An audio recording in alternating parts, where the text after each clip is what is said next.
ఉంటే మా బామ్మర్తి గారు అమ్మకి నాట్యం నేర్పి తీసుకెళ్ళి అమ్మాయి ఇప్పుడు ఎంత సంపాదించి తెచ్చాను ఎంత రూపాయి. రూపాయే నమస్కారం అండి. నా పేరు వెంకటరామయ్య చౌదరి. మా అమ్మాయి సావిత్రి. ఇది మా అమ్మాయి సావిత్రి. మా అమ్మాయికి నాట్యం అంటే పిచ్చి. నాకేం లేదు. అందరి ముందు నా పరువు తీసింది. ఏ హరికథలు చెప్పుకునే వాడికి పుట్టింది కదా, ఆ మాత్రం చేయలేదా? నా వల్ల ఎందుకు కాదు? హరికథలు చెప్పేయండి, నేను చేసి చూపిస్తా.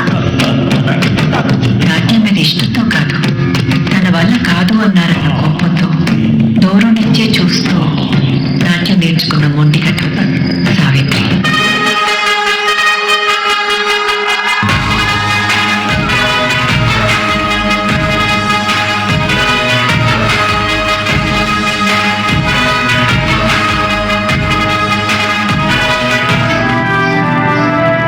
చూడండి, ఆ ఎర్రవని అమ్మాయి ఇంత దూరం నుంచి కూడా చక్కగా అభినయాలు కనపడుతున్నాయి.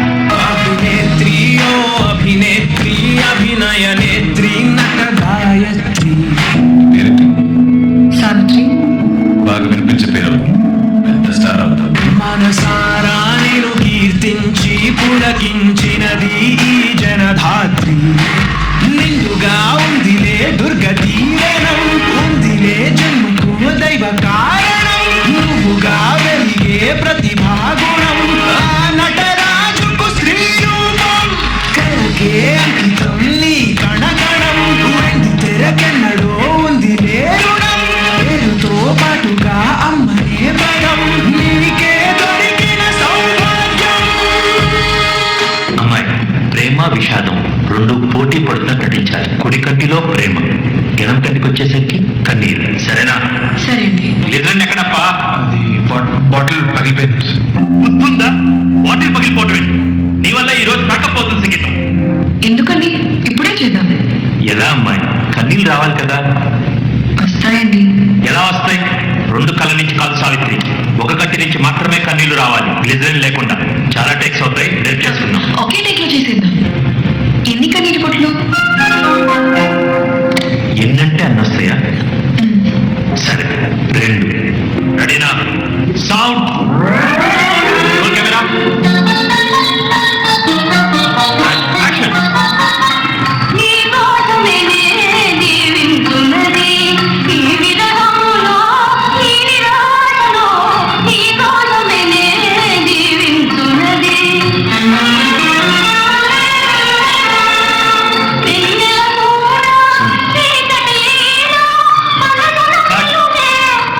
ఇంకో 10 తరాల తర్వాత కూడా తెలుగు సినిమా నటి ప్రస్తావన వస్తే ముందుగా నీ పేరే తలుచుకుంటారు తల్లి.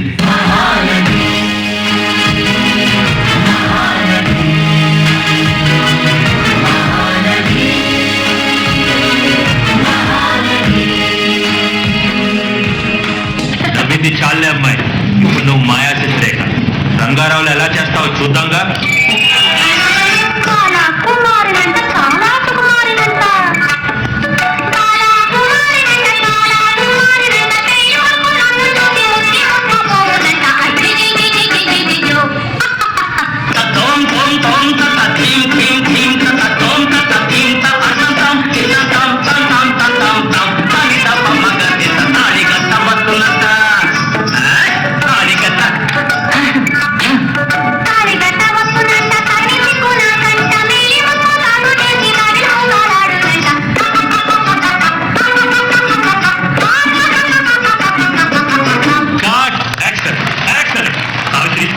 రంగారావు అన్నట్టు జీవితంలో సగానికి పైన కెమెరా ముందు నడుస్తూనే ఉన్నాం. ఇలా కొంచెమైనా జీవించాలి. నేనంటే నీకు ఇష్టమా? నేను లేకుండా నువ్వు ఉండగలవా? నేను వివాహం చేసుకుంటాను.